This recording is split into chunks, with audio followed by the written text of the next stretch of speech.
स्वागत सारे दर्शकों का बहुत बहुत स्वागत करते हैं उन्होंने अपने प्रोग्राम आरोग जीवन दे विच। मैं मेघा कदे ना कदे किसी ना किसी नूं शरीर दे किसी ना किसी हिस्से दे विच दर्द महसूस जरूर होएगी।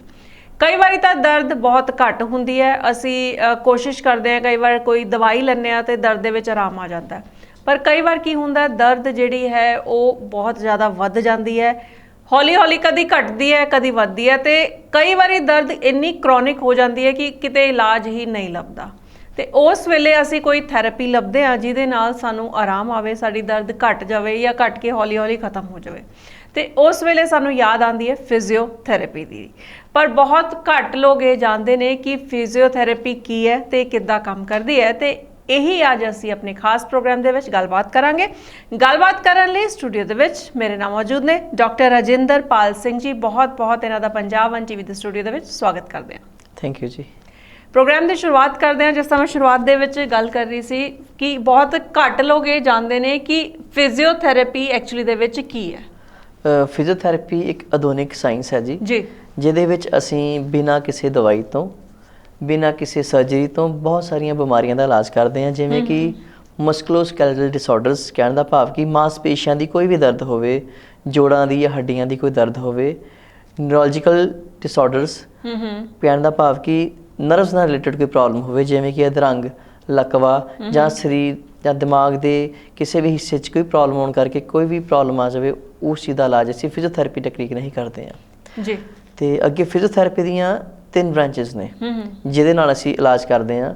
पहली है इलैक्ट्रोथैरेपी, जिहदे विच असीं कुछ आधुनिक मशीनां विच कुछ वेव्स फॉर्म्स, कुछ करंट्स, कुछ रेडिएशनस दे नाल दर्द या तकलीफ या हीलिंग प्रोसैस करते हैं जी जी। तो जिहदे विच साडी एक कॉमन मोडैलिटी हैगी टेंस मशीन, जिहदे नाल दर्द काफ़ी हद तक घट जाती है। फिर IFT इंटरफेरेंशियल थैरेपी हुंदी है, जिस असीं कुछ करंट्स यूज़ करते हैं। फिर कुछ वेव्स होंदियां, अल्ट्रासोनिक वेव्स होंदियां, अल्ट्रासोनिक थैरेपी कहते हैं उन्होंने। कुछ लेज़र थैरेपी होंदी है, लॉन्ग वेव, शॉर्ट वेव, कुछ हीटिंग मोडैलिटीज़ होंदियां जिवें शॉर्ट वेव, हॉट पैक्स वगैरह, इन्हां चीज़ां दे नाल असीं इलैक्ट्रोथैरेपी दे नाल ट्रीटमेंट करते हैं। दूसरा हिस्सा होंदा है एक्सरसाइज थैरेपी।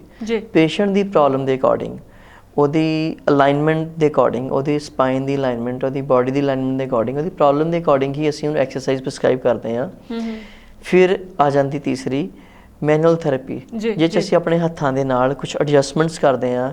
ਕੁਛ ਜੋੜ ਜੇ ਤੁਹਾਡਾ ਜਾਮ ਆ ਉਹਨੂੰ ਅਸੀਂ ਰੈਲਾ ਕਰਦੇ ਹਾਂ, ਜਾਂ ਇਮੋਬਾਈਲ ਆ ਉਹਨੂੰ ਅਸੀਂ ਚਲਾਉਂਦੇ ਹਾਂ, ਜਾਂ ਤੁਹਾਡੇ ਮਸਲਸ ਟਾਈਟ ਆ ਉਹਨੂੰ ਅਸੀਂ ਮਸਲ ਰਿਲੀਜ਼ ਕਰਦੇ ਹਾਂ। ਬਹੁਤ ਸਾਰੀਆਂ ਇੱਦਾਂ ਦੀਆਂ ਟੈਕਨੀਕਸ ਹੈਗੀਆਂ ਜਿਹੜੀਆਂ ਕਿ ਪੇਸ਼ੈਂਟ ਟੂ ਪੇਸ਼ੈਂਟ ਵੇਰੀ ਕਰਦੀਆਂ। ਮਤਲਬ ਇਹ ਸਾਰੀਆਂ ਟੈਕਨੀਕਸ ਹੈ ਜਿਹਦੇ ਨਾਲ ਫਿਜ਼ੀਓਥੈਰੇਪਿਸਟ ਵੱਲੋਂ ਕੰਮ ਕੀਤਾ ਜਾਂਦਾ ਜੀ। ਤੇ ਅੱਜ ਦੇ ਟਾਈਮਸ ਤਾਂ ਬਹੁਤ ਸਾਰੀਆਂ ਹੋਰ ਟੈਕਨੀਕਸ ਆ ਗਈਆਂ, ਜਿਵੇਂ ਕਪਿੰਗ ਥੈਰੇਪੀ ਚੱਲੀ ਆ, ਨਿਡਲਿੰਗ ਚੱਲੀਆਂ, ਐਡਵਾਂਸ ਕੁਛ ਟੈਕਨੀਕਸ ਹੋਰ ਹੈਗੀਆਂ, ਪਰ ਆਪਾਂ ਬੇਸਿਕ ਜਿਹੜਾ ਆਪਾਂ ਚੱਲੀਏ ਉਹ ਇਲੈਕਟ੍ਰੋਥੈਰੇਪੀ, ਐਕਸਰਸਾਈਜ਼ ਥੈਰੇਪੀ ਤੇ ਮੈਨੂਅਲ ਥੈਰੇਪੀ ਜਿਹੜਾ ਫਿਜ਼ੀਓਥੈਰੇਪੀ ਦਾ ਬੇਸ ਆ, ਜਿਹਦੇ ਨਾਲ ਅਸੀਂ ਇਲਾਜ ਕਰਦੇ ਹਾਂ ਜੀ ਜੀ।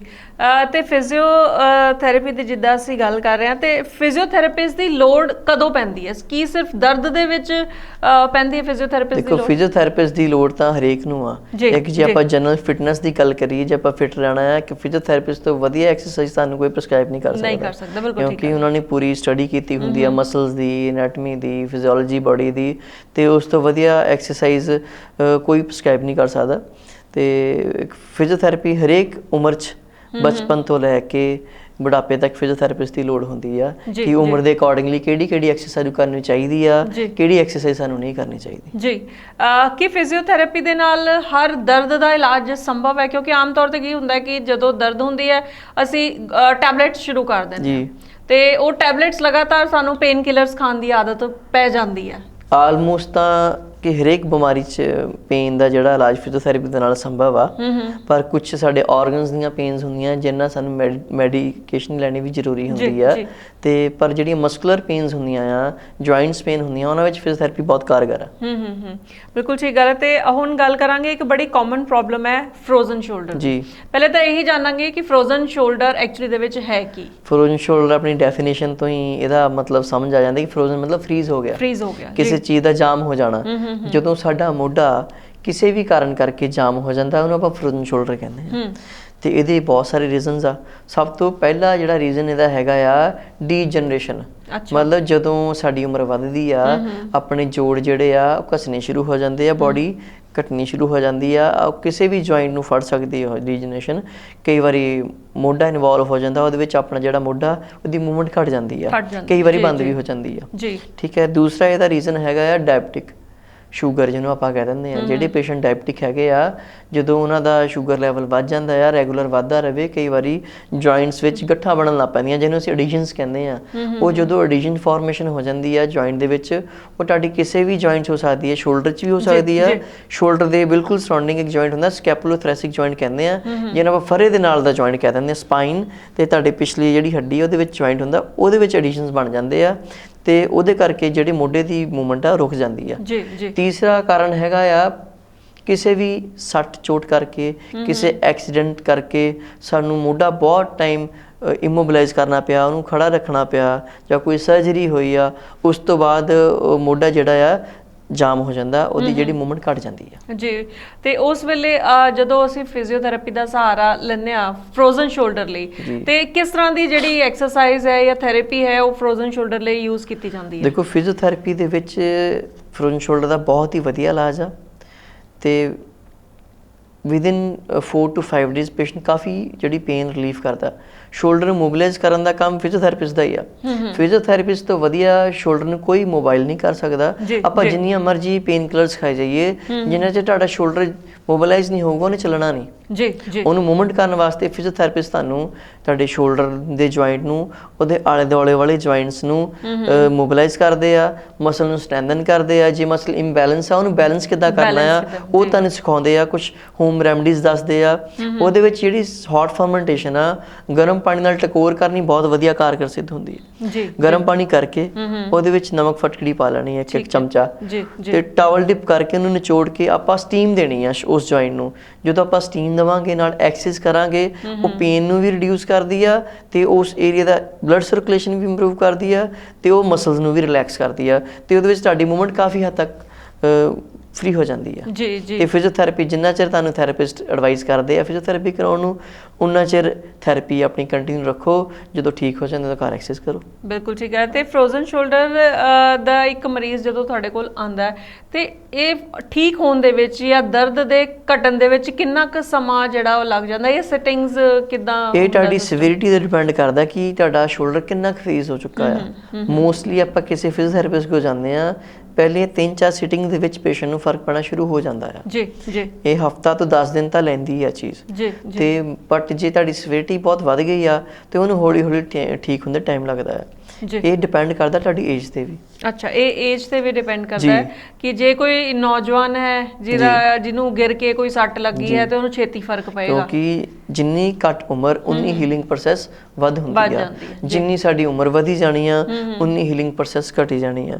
ਜੇ ਤੁਹਾਨੂੰ ਕੋਈ ਮੈਟਾਬੋਲਿਕ ਡਿਸਆਰਡਰ ਹੈਗਾ ਜਾਂ ਤੁਹਾਨੂੰ ਕੋਈ ਡਾਇਬਟਿਕ ਹੈਗੀ ਆ, ਉਹਦੇ ਕਰਕੇ ਤੁਹਾਡੀ ਨਾਰਮਲ ਜਿਹੜੀ ਆ ਇਮਿਊਨ ਸਿਸਟਮ ਤੁਹਾਡਾ ਵੀਕ ਆ ਤੇ ਉਹਦੇ ਕਰਕੇ ਤੁਹਾਡੀ ਜਿਹੜੀ ਰਿਕਵਰੀ ਥੋੜੀ ਸਲੋ ਹੋ ਜਾਣੀ ਆ।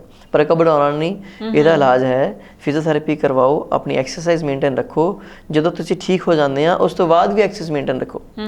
ਸਵੇਰੇ ਉੱਠ ਕੇ ਆਪਣੀ ਬੋਡੀ ਦੇ ਹਰੇਕ ਜੋੜ ਨੂੰ ਹਿਲਾਓ। 15-20 ਮਿੰਟ ਆਪਣੀ ਬੋਡੀ ਨੂੰ ਦਿਓ ਕਿ ਦੇਖੋ, ਚੈੱਕ ਕਰੋ ਨੈਕ ਤੋਂ ਲੈ ਕੇ ਟੋ ਤੱਕ ਪੈਰ ਦੇ ਕਿ ਤੁਹਾਡੀ ਸਾਰੀ ਮੂਵਮੈਂਟਸ ਫਾਈਨ ਨੇ, ਕੋਈ ਦਿੱਕਤ ਤਾਂ ਨਹੀਂ ਹੈਗੀ। ਜੇ ਤੁਹਾਨੂੰ ਥੋੜੀ ਵੀ ਦਿੱਕਤ ਲੱਗਦੀ ਆ, ਆਪਣੇ ਥੈਰੇਪਿਸਟ ਕੋਲ ਜਾਓ, ਆਪਣੇ ਡਾਕਟਰ ਕੋਲ ਜਾਓ ਤੇ ਆਪਣਾ ਇਲਾਜ ਕਰਵਾਓ।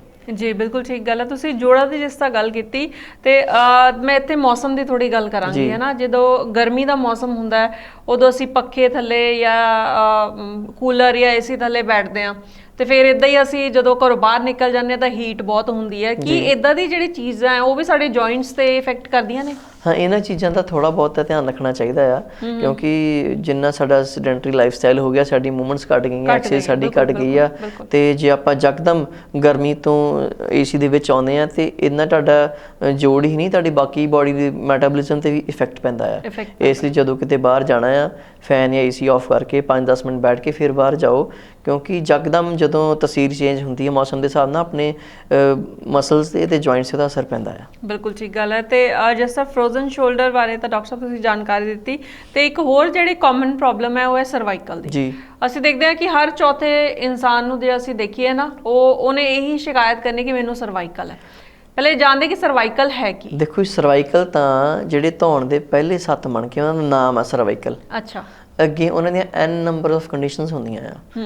ਆਪਾਂ ਨਾਰਮਲੀ ਗੱਲ ਕਰੀਏ ਸਰਵਾਈਕਲ ਸਪੌਂਡਲੋਸਿਸ ਕਹਿੰਦੇ ਆ ਆਪਾਂ ਉਹਨੂੰ, ਜਿਹਦੇ ਵਿੱਚ ਕਿ ਉਮਰ ਦੇ ਵਧਣ ਦੇ ਨਾਲ ਜੋੜ ਘਸ ਜਾਂਦੇ ਆ ਤੇ ਉਹਦੇ ਕਰਕੇ ਜਿਹੜੀਆਂ ਆਪਣੀਆਂ ਕਈ ਵਾਰੀ ਆਲੇ ਦੁਆਲੇ ਮਾਸਪੇਸ਼ੀਆਂ ਵੀ ਵੀਕ ਹੋ ਜਾਂਦੀਆਂ ਆ ਤੇ ਉਹਨੂੰ ਸਰਵਾਈਕਲ ਸਪੌਂਡਲੋਸਿਸ ਕਹਿੰਦੇ ਉਮਰ ਦੇ ਵਧਣ ਦੇ ਨਾਲ।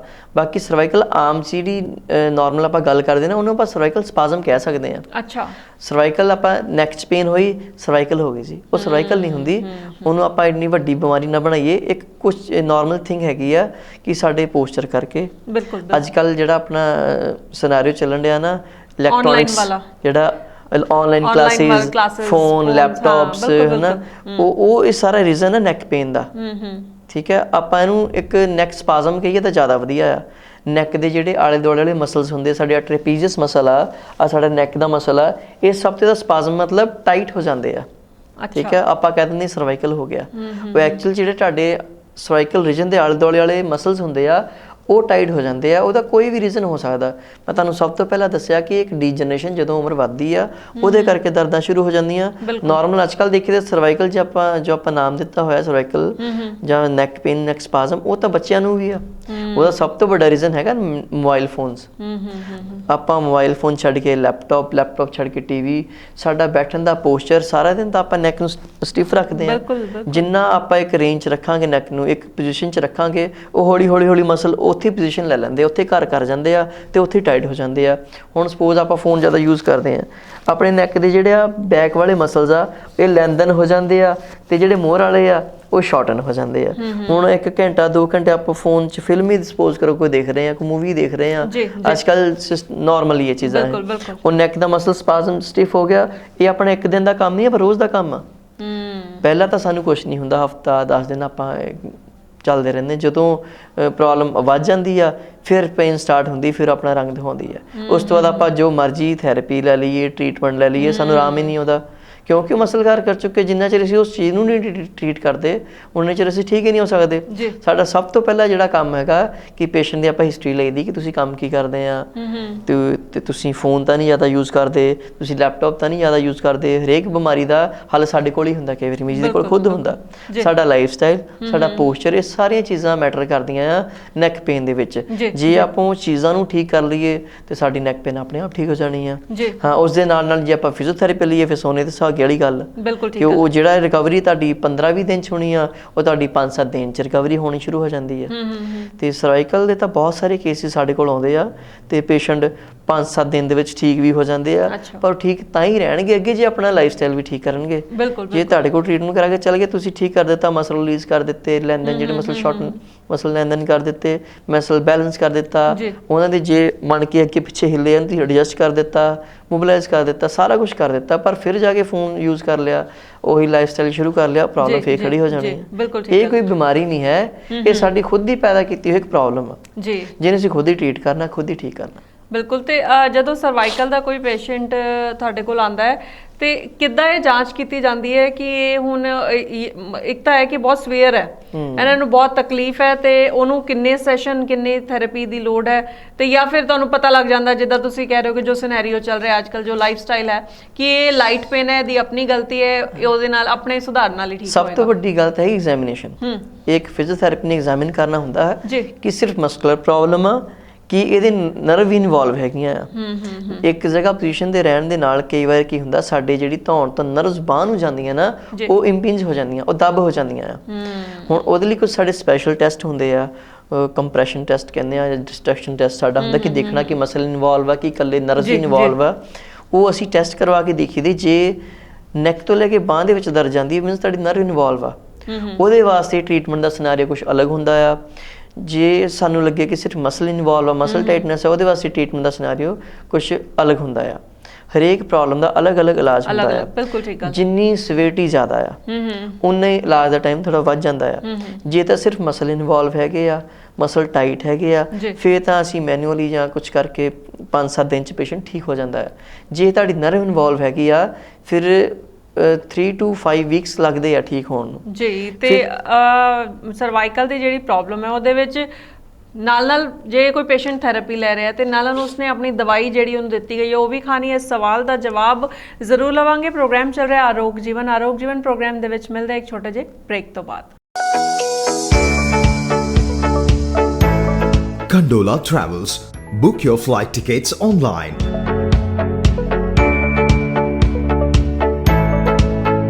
Fast and easy way to book your domestic and international flight tickets. Friendly customer support. Travel in budget and style. Condola Travels. Call 209-800-8808.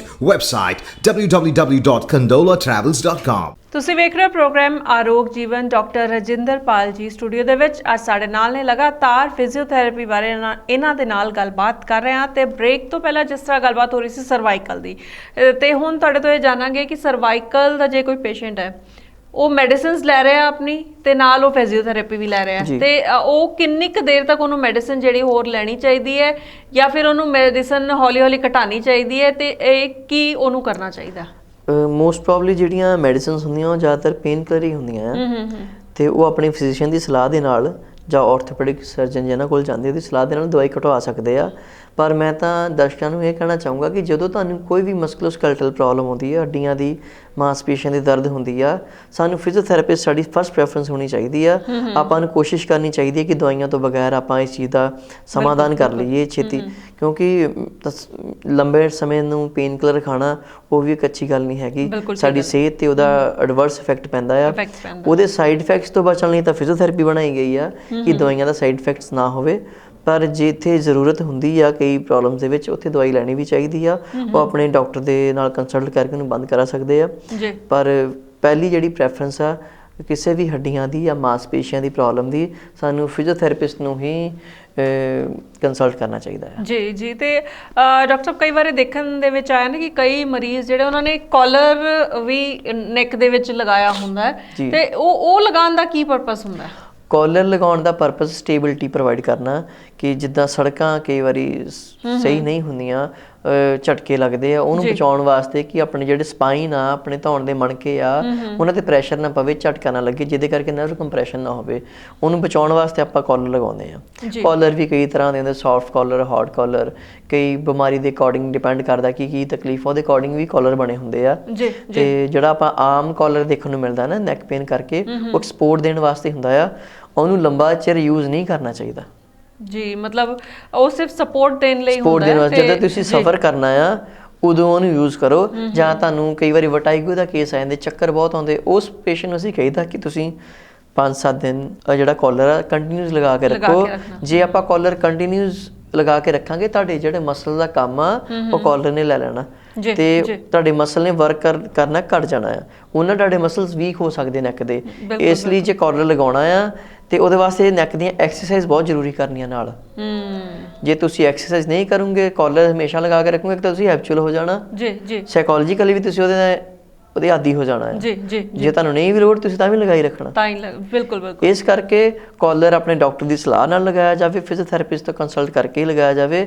ਆਪਣੀ ਮਰਜ਼ੀ ਦੇ ਨਾਲ ਕਾਲਰ ਕਦੀ ਨਾ ਲਗਾਇਆ ਜਾਵੇ। ਜਿੱਥੇ ਕਾਲਰ ਦੀ ਜਿੱਥੇ ਜ਼ਰੂਰਤ ਹੈਗੀ ਆ ਉੱਥੇ ਲਗਾਇਆ ਜਾਵੇ ਤਾਂ ਵਧੀਆ।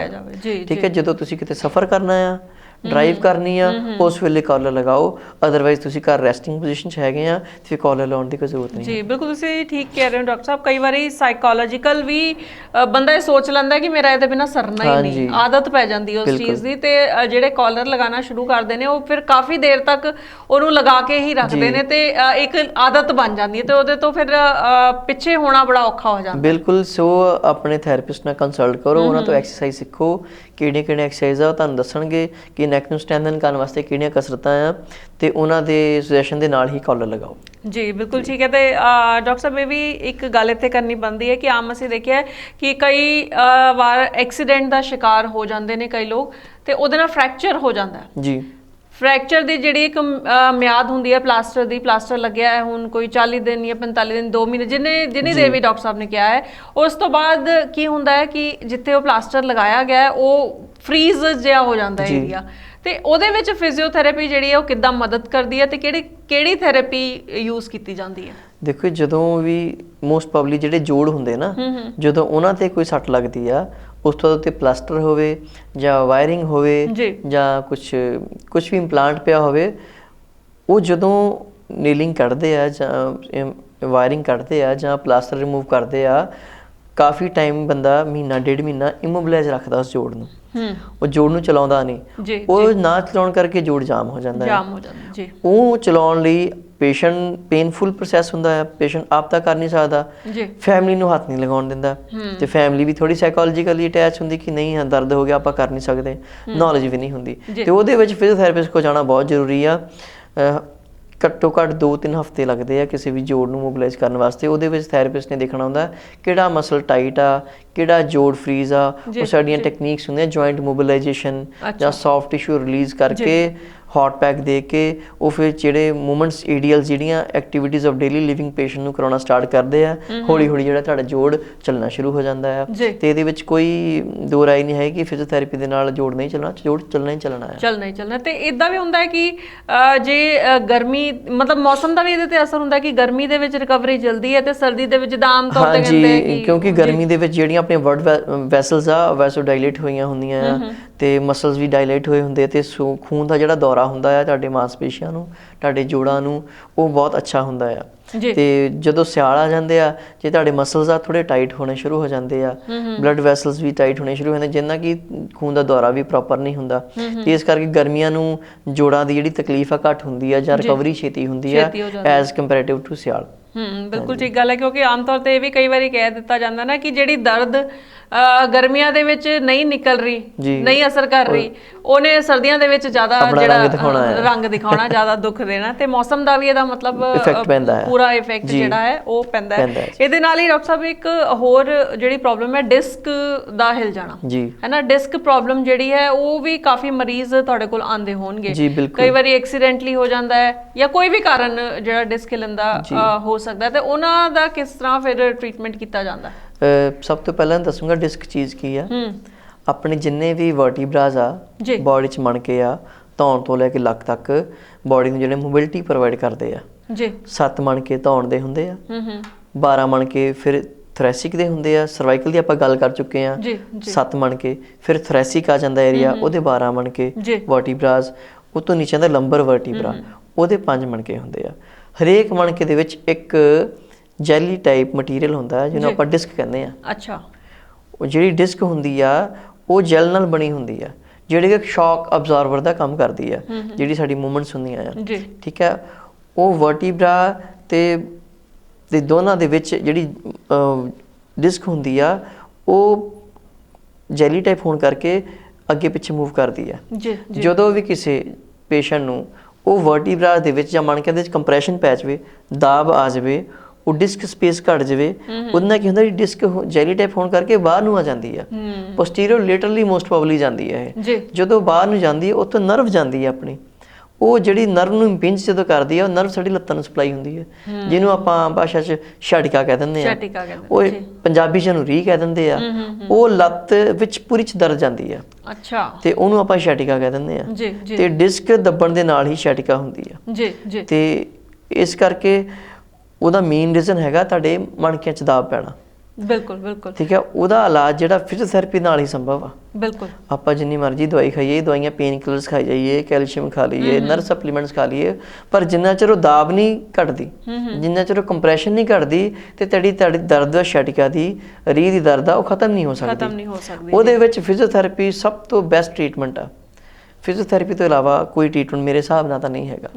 ਤੋ ਜੇ ਤੁਹਾਨੂੰ ਕਦੀ ਬੈਕ ਦੀ ਪ੍ਰੋਬਲਮ ਹੋਵੇ, ਕਿਉਂਕਿ ਛਿਆਟਿਕਾ ਜਿਹੜੀ ਆ ਡਿਸਕ ਦੀ ਪ੍ਰੋਬਲਮ ਸਟਾਰਟ ਹੀ ਕਮਰ ਦਰਦ ਤੋਂ ਹੁੰਦੀ ਆ, ਤੁਹਾਨੂੰ ਆਪਣੇ ਘਰ ਦੇ ਇਲਾਜ ਦੇ ਨਾਲ ਨਾਲ ਇੱਕ ਡਾਕਟਰ ਨਾਲ, ਫਿਜ਼ੀਸ਼ੀਅਨ ਨਾਲ ਕੰਸਲਟ ਕਰ ਲੈਣਾ ਚਾਹੀਦਾ ਕਿ ਡਾਕਟਰ ਸਾਹਿਬ ਐਕਸਰਾ ਕਰਕੇ ਦੇਖਣ ਕਿ ਇਹਨਾਂ ਦੀ ਵਰਟੀਬਰਾ ਦੀ ਪੋਜੀਸ਼ਨ ਕੀ ਆ, ਮਣਕੇ ਕਿਸ ਲੈਵਲ ਤੱਕ ਦੱਬੇ ਹੋਏ ਆ, ਨਰਵ ਤਾਂ ਨਹੀਂ ਇਨਵੋਲਵ ਹੈਗੀ। ਤੇ ਸਾਰਾ ਟ੍ਰੀਟਮੈਂਟ ਉਹ ਐਕਸਰੇ ਜਾਂ MRI ਨੂੰ ਦੇਖ ਕੇ ਹੀ ਨਿਯੁਕਤ ਕੀਤਾ ਜਾਂਦਾ ਕਿ ਇਹਨਾਂ ਨੂੰ ਕਿੰਨੇ ਟ੍ਰੀਟਮੈਂਟ ਦੀ ਲੋੜ ਆ, ਕਿੰਨਾ ਲੰਬਾ ਟ੍ਰੀਟਮੈਂਟ ਚੱਲਣਾ ਹੈ। ਜੀ, ਆਮ ਤੌਰ ਤੇ ਜੇ ਗੱਲ ਕਰੀਏ ਕਿੰਨਾ ਲੰਬਾ ਟ੍ਰੀਟਮੈਂਟ ਚੱਲੇਗਾ ਤਾਂ ਕਿੰਨਾ ਕੁ ਟਾਈਮ, ਇੱਕ ਆਈਡੀਆ ਜੇ ਇੱਕ ਪ੍ਰੋਬਲਮ ਆਉਂਦੀ ਹੈ ਤੇ ਕਿੰਨਾ ਕੁ ਟਾਈਮ ਲੱਗਦਾ ਡਿਸਕ ਦੀ ਰਿਕਵਰੀ ਦੇ ਵਿੱਚ? ਹਾਂ, ਜੇ ਡਿਸਕ ਪ੍ਰੋਬਲਮ ਨੂੰ ਘੱਟੋ ਘੱਟ 1.5 ਮਹੀਨਾ ਜਿਹੜਾ ਟਾਈਮ ਆ ਉਹ ਲੱਗਦਾ ਹੈ।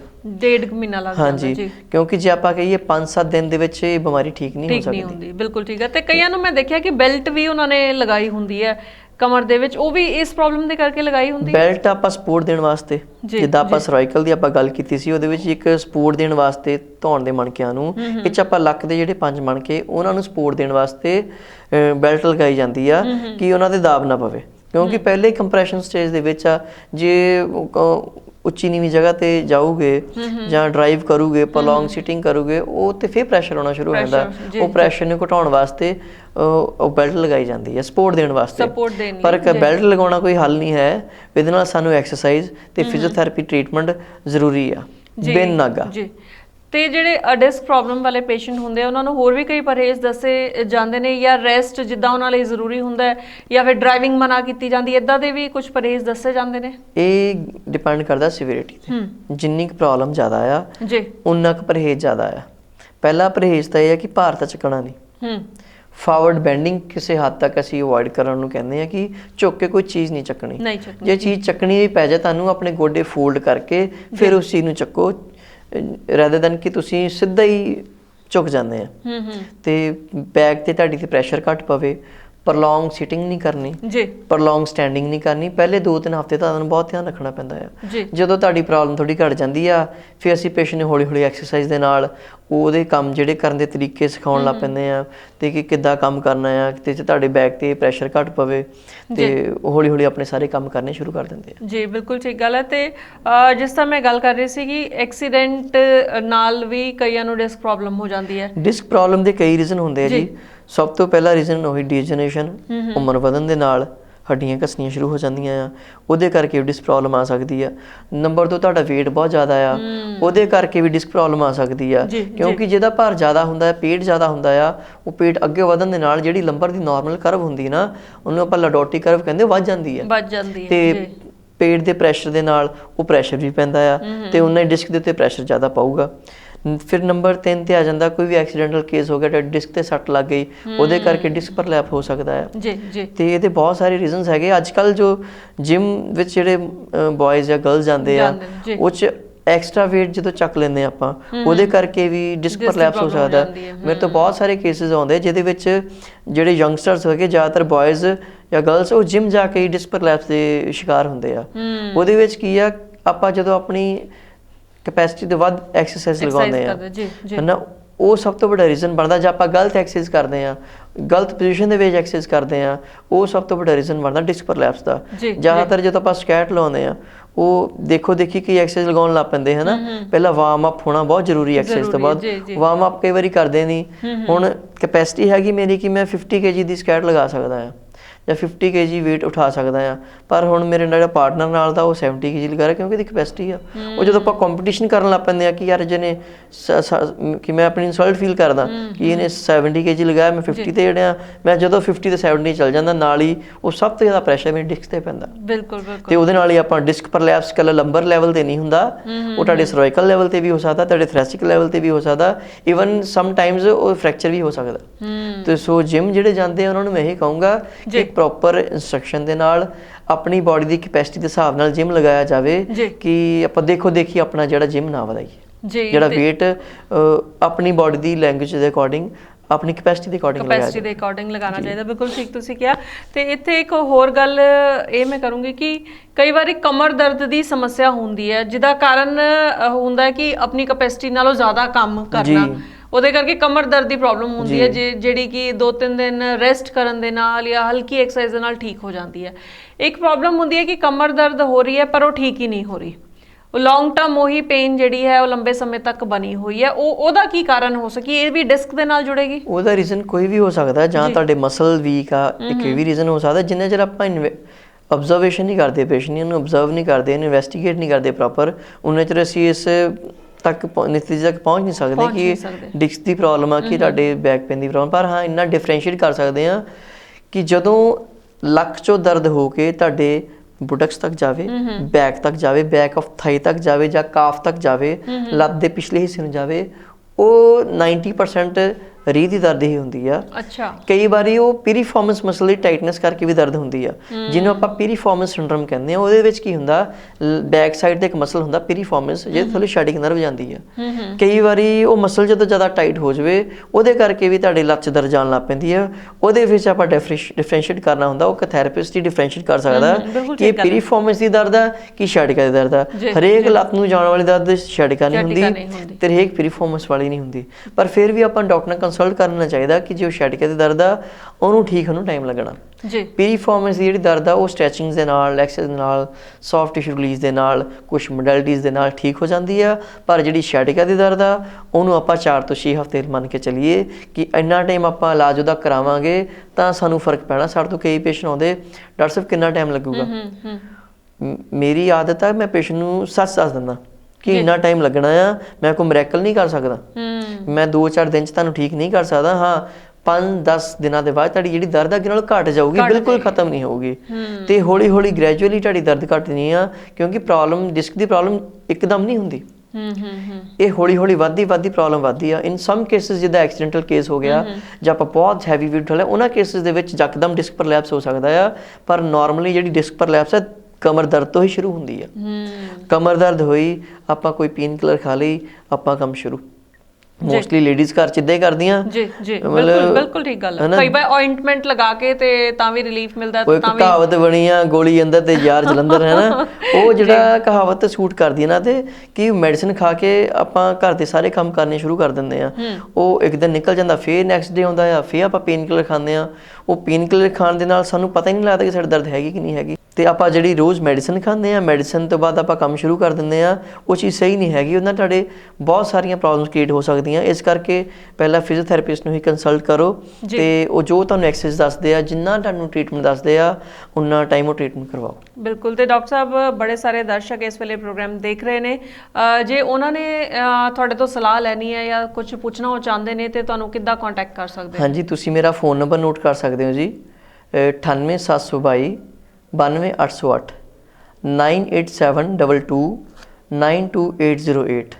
तो मेरा क्लिनिक आदमपुर ਵਿੱਚ ਹੈਗਾ ਜੀ।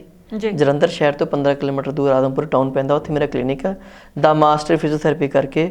ਤੁਸੀਂ ਫੇਸਬੁੱਕ ਤੇ ਵੀ ਮੈਨੂੰ ਫੋਲੋ ਕਰ ਸਕਦੇ ਆ, ਦਾ ਮਾਸਟਰ ਫਿਜ਼ੀਓਥੈਰੇਪੀ ਕਰਕੇ ਮੇਰਾ ਕਲੀਨਿਕ ਦਾ ਨਾਮ ਹੈ ਜੀ। ਡਾਕਟਰ ਰਜਿੰਦਰਪਾਲ ਸਿੰਘ ਮੇਰਾ ਨਾਮ ਹੈ। ਤੁਸੀਂ ਜਦੋਂ ਮਰਜ਼ੀ ਮੇਰੇ ਨਾਲ ਕੰਟੈਕਟ ਕਰ ਸਕਦੇ ਆ ਤੇ ਜਿੱਥੋਂ ਤੱਕ ਹੋ ਸਕੇ ਆਪਾਂ ਤੁਹਾਡੀ ਪੂਰੀ ਹੈਲਪ ਕਰਾਂਗੇ ਜੀ। ਜੀ ਡਾਕਟਰ ਸਾਹਿਬ, ਤੁਸੀਂ ਸਾਡੇ ਪੰਜਾਬ 1 TV ਦੇ ਸਟੂਡੀਓ ਦੇ ਵਿੱਚ ਆਏ, ਫਿਜ਼ੀਓਥੈਰੇਪੀ ਬਾਰੇ ਬਹੁਤ ਖਾਸ ਗੱਲਾਂ ਦੱਸੀਆਂ, ਤੁਹਾਡਾ ਬਹੁਤ ਬਹੁਤ ਸ਼ੁਕਰੀਆ। ਥੈਂਕ ਯੂ ਜੀ।